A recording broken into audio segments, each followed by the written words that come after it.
right, so welcome to this space. It's been a while since we've been on a space before, and at least today we are back here for another space. This time around, we want to talk about there's going to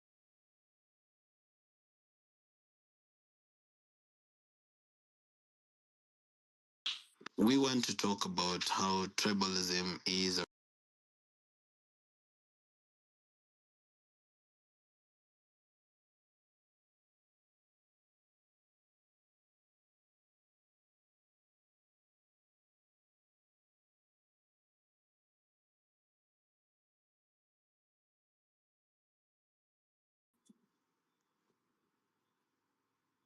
so I'd like you to speak to this issue.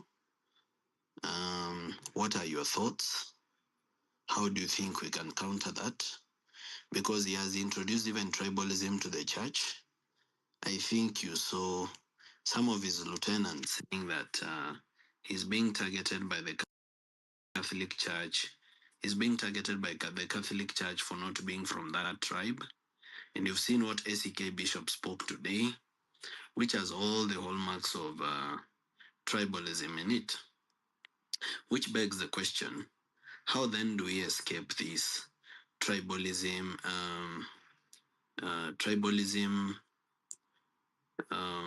trap?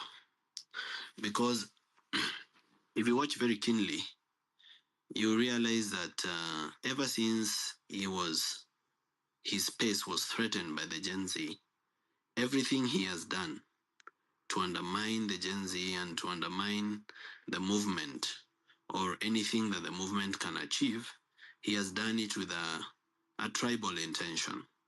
For example, bringing Raila on board was all about bringing a certain tribe to government so that, once you bring the people from Nyanza, they feel like they are home, then you're able to now control government. So now that begs the question, how do we defeat tribalism? How do we remain tribalist? How do we make sure that tribalism is not the reason Ruto will continue to stay in power? Because it looks to me that he is actually pushing Mount Kenya towards that direction. If you look at what has been happening, I did a 10-point plan today, which it has been following as a script. You realize that there's been an intention to isolate the mountain, or rather the Kikuyus, and make it a 41 versus 1 kind of thing. And they've actually, sadly, they've fallen for it, because now they are in this position where they've been pushed into, being tribal. Not all of them, but now the underbelly, or rather the bulk of the people in Mount Kenya, are being pushed towards showing their tribal card or showing their support for their tribal kingpin, which essentially then draws the rest of the nation away from them. So we stop becoming Kenyans United against Ruto, but it becomes Kikuyus fighting Ruto. And Kikuyus fighting Ruto cannot win. I'm here to assure you that any scenario that is based on tribalism cannot win. It doesn't matter how many numbers they have. As long as it's about tribalism, they cannot win. So how then do we do civic education to the mountain for them to understand that this is not about Kikuyus versus William Ruto. This is about Kenyans versus William Ruto, that their problems are our problems, that we go through the same thing, we are living in the same country. I was very sad when I saw them celebrating Uhuru and Gachagua. These are the same people that have put them in the problem that they are in. Hii shida ambayo iko sahi, it's been caused by those two people. So which begs the question, are we willing to support, say, Gachagua as a way of replacing Ruto? The politics of emotion, where we vote for Uhuru so that asifungwe ICC, and then we come vote for Ruto to punish Uhuru, then Gachagua to punish Ruto. I mean, we will be doing a vicious circle of poverty fueled by tribalism. How do we emancipate ourselves from this circle? Because that's what Ruto is pushing us into. He knows that as long as he's able to make this thing tribal, then it stops being about issues. It stops being about corruption. It stops being about accountability, but it becomes about, a tribe. So that kama mtu ameiba na ni wa kabila yenu, hiyo ni sawa. Lakini kama ameiba na ni wa kabila nyingine, sio sawa. So now, what we should be discussing today is how do we overcome this trap that we are being pushed into? Tutajiondoa aje kutoka kwa huo mtego ambao tunaingizwa wa ukabila? That is what we need to talk about, and we need to ask ourselves, what happened to us being tribeless? We were tribeless all along. We came up tribeless. We fought this tribeless. Is there something like Mount Kenya Genz, for example? Kuna kitu kama Mount Kenya Genz that, I'm telling the Genz in Mount Kenya to take votes? Is there something like that? Are we able to stick together and fight this to the end? Are we able to do civic education and, tell the people of the mountain that even though Gachagua was removed, and much as they sympathize with the Gachagua being removed, there is no loss they've suffered. This is a person who's making his own money, doing his own deals. There was no benefit or loss that they suffered because he was bringing no benefit at all to the people of the mountain, and therefore his loss is not a loss to the people of the mountain. They should not see it that this is a person from their tribe that has been removed. And even though they are in pain, they cannot remove the current government by retreating to being, people of the mountain versus Ruto, because then Ruto will be able to consolidate the rest of the people against the mountain. And it becomes the same tribal joke that we usually do. Now, one of the things that has made people stop voting in Kenya is when people go to the ballot and they have to choose between devil one or devil two, or they have to choose between Joker A and Joker B. How do we get people to have options? Is there a shortage of leaders in our society, of integrity who can rise and be, and take leadership in our communities? What can we do to help those leaders in our communities who we see as leaders of integrity? How can we bring them out as a replacement to the corrupt people so that we don't have to keep celebrating the corrupt people, but we start seeing, other leaders who can also take that place? So this is what we need to discuss. And the subject about tribalism is a very emotional subject. But it is a conversation that we must start having. We must start asking ourselves, how much is this thing of the mountain hurting the movement towards change? How is it bringing division? And what can we do about it? And why does Ruto want it that way? So that, you have the mountain. And anyway, when you complain about Gachagua being removed, what are you telling the rest of the 40 tribes who have never gotten an opportunity to be deputy president? What you're telling them is that this seat is so valuable that if you lose it, you're supposed to complain. So the rest of the 40 tribes now start seeing it as valuable, when actually sense it is valueless. It is valueless because it has not added any value to the people of Mount Kenya. It has not brought roads. It has not brought hospitals. There's nothing it has brought. And therefore, it gives a false picture that it is a coveted thing, that it is a precious thing, when it's not. What is precious is good governance. You are to get a deputy president or a president who is a person of integrity, that is accountable, then that will be something to covet about. As Kenyans, we need to start asking ourselves the question, are we ready for change? Do we know what it takes to have that change? Are we mentally prepared for that change? Are we even ready to go to the streets, or we just tweet, occupy from the comfort of our homes, but never turn up? Only 10 or 15 or 20 people turn up and they are, hit with tear gas. Do we know that our power is in numbers? What is it we can do to get ourselves out of this trap? And how can we help in doing every Kenyan doing an effort? Because this cannot be Morara alone or Okia alone or Mother Karua alone or Boni Mwangi alone This is something that every Kenyan needs to take an initiative and do the little that they can do to change the Kenya that they want. So are we ready for that change? And even if, let's say, for example, people of the mountain want a leader from the mountain to occupy the presidency, are they ready to look above the corrupt leaders in their region and instead identify leaders of integrity from within their region and say, here is our son, a person who is educated, who has a vision, who has a mission, and who is willing to be. Are they willing to, give a chance to leaders of integrity and not cheer and clap for mediocrity or for thieves like Uhuru and Gashagwa? People messed up our country, stole our resources, more so Uhuru. He made a mess of our economy. Our businesses died, agriculture died, everything. Even the mess Ruto is now, they started it with Uhuru. It didn't start with Ruto. Things have been bad enough since that time. Are we forgetting that what Uhuru did to our country?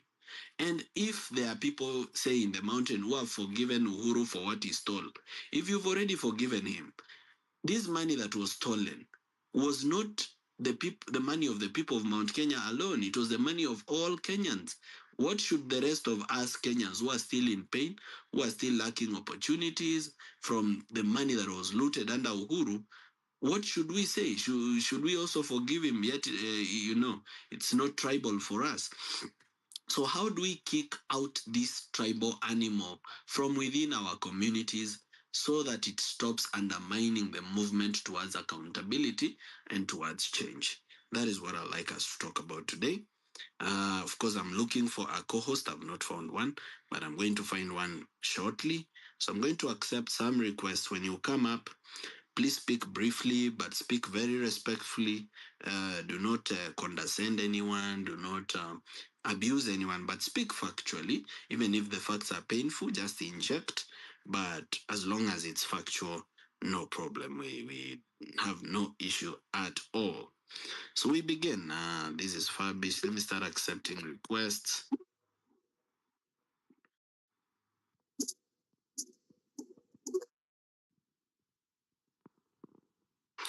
All right. So welcome to the speakers panel. Um, please mute your mic when you get to the speakers panel. Um, meanwhile, as I look for a co-host, let us see who can start. Fabish, you're ready. Take it away.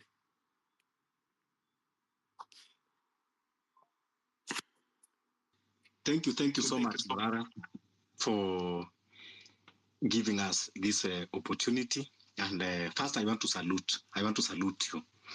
And the trajectory that you are taking now, I can see now that you are now really energized, and you are now inspiring a lot of hope. I was one of the few people ambao kidogo nilikuwa lose hope na wewe, but I always believe in unity. But of late nimekuwa nikiona kwamba now hata wewe pia sasa umeona kwamba we have to come out very strongly, and that is the only way. This issue of tribal game plan, it is something that these politicians, they have learned to use it for very long time, and it has been working for them. Hii mambo ya mlima, mambo ya central, it is actually the making of William Ruto. And that is why you see, by removing this one and replacing with this one, so that people, they can be divided, and so that that narrative can be there kwamba hawa nasema umeutuondolea mtu wetu, umetufanya nini.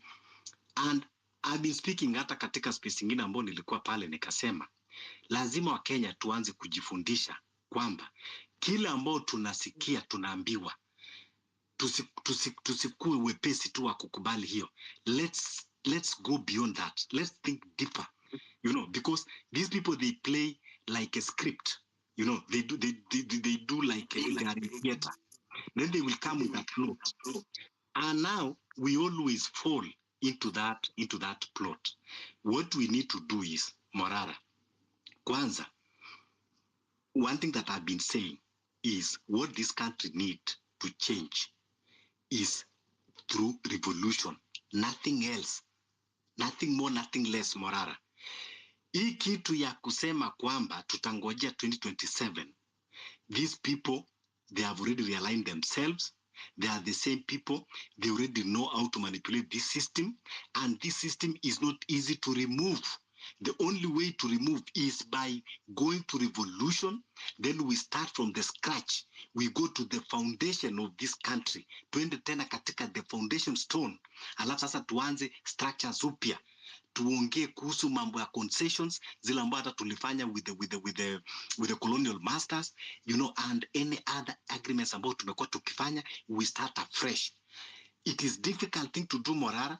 I know it is an uncomfortable thing for many Kenyans, but that is the only way. That is the only way out that we need to do. In as much as tunasema mambo ya tribalism, mambo ya nini, tutaongea, tuzungumze, but time itatupata tukiwa pale, and tutajipata in the same trap. Morara, we have to brace ourselves. It is only through revolution. We have to be radical.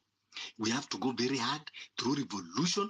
Then now we can, that voice that we used to talk, drain the swamp, that was the voice of God, and we should not ignore it. We should continue with the same spirit of draining the swamp. So what we need now to be talking, Morara, you have done a very good job katika civic education and whatever you are highlighting. But I think now, this is the time to come now and say, okay, let us now evaluate, monitor. Umezunguka, umefanya hii, sasa tuangalie sasa, what do we need to do? Now we need to work on the solutions. Kama ni revolution, we need now to strategize, tupange. Yes, hii revolution inawezekana vizuri sana. What we just need is to know kwamba, okay, revolution tunaondoa, and this is the alternative that we are going to provide. What we should be talking now is alternative. We need to have a whole system of alternative. Then tukisha kwa hivyo, revolution, it will not even take us 1 week if we all speak in one voice. Let's not again be divided. Government, they have sent their agencies, they have infiltrated this movement, they have infiltrated the spaces, they have infiltrated even on the ground. People that they come, they camouflage, look like they are part of the movement, and yet they are there to drive Ruto's agenda. We should be very conscious, and we should stick to our direction. So Morara, revolution in momentum. Tusikae tukasema, oh, you know, the streets are not right now. We cannot, no. We cannot just go one day and tunasema kwamba tuna succeed. But it's about building momentum. We need at least to have a unified voice. Tukisema kwamba tunaenda streets, tunajaribu, tukipata leo watu 100,000, tuna strategize. Maybe in the next 2 weeks, tunarudi tena, tunapata tuko 500. Every revolution that is happening is about building the momentum. But I'm telling you, the streets are ripe. Jana uliona what happened in Embu. It was inside the church. People you know, wanaonyesha Ruto kwamba it is enough. We are not ready for the lies. We are not ready for hizi stories za jaba. You know, we need to benchmark from our to Embu. This was a good indication to tell you kwamba the streets are ripe. So Morara, think on that line, and mtu asikudanganye kwamba ati sijui tuchukua ID sijui 2027. No, forget that one. It will never happen. Tukijidanganya 2027, itakuwa tunarudi pale tulikweko. We need revolution, and we need it very soon. Just only need to realign with the voices. Listen to the voices, Morara, and consolidate. Don't listen to people that they want to bring a division. Anyone that is against this government, we need to bring them on board. That's why sometimes hata mimi mwenyewe nakuwa na differences kidogo na wewe, lakini naona kwamba umerudi katika zile voices tulikuwa tunasema, nasema yes, this is what we want. So now you have a chance, you have a platform. Reason with us together. Reason to those people ambao tunasema anywhere ambao utakuwa unaenda wrong. Be ready when we criticize you and we tell you, bro, this one, kuja kwanza tuzungumze. Let us agree so that we can go in one voice. Be open for criticism.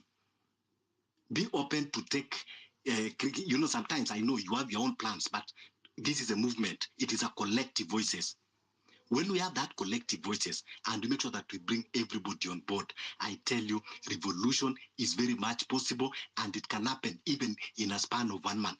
Lakini tukiendelea na hizi gimmicks, kesho sasa inakuwa ni mountain. Saizi kesho Raila akikosa kule AU itarudi tena kwa Nyanza. Sasa nao wameanza kujipanga because Raila anataka kwenda hivi, tunarudi pale pale. So kitu ambao revolution movement haina tribal, let's remain in that tribeless. That is the only way forward. Are we there? Thank you.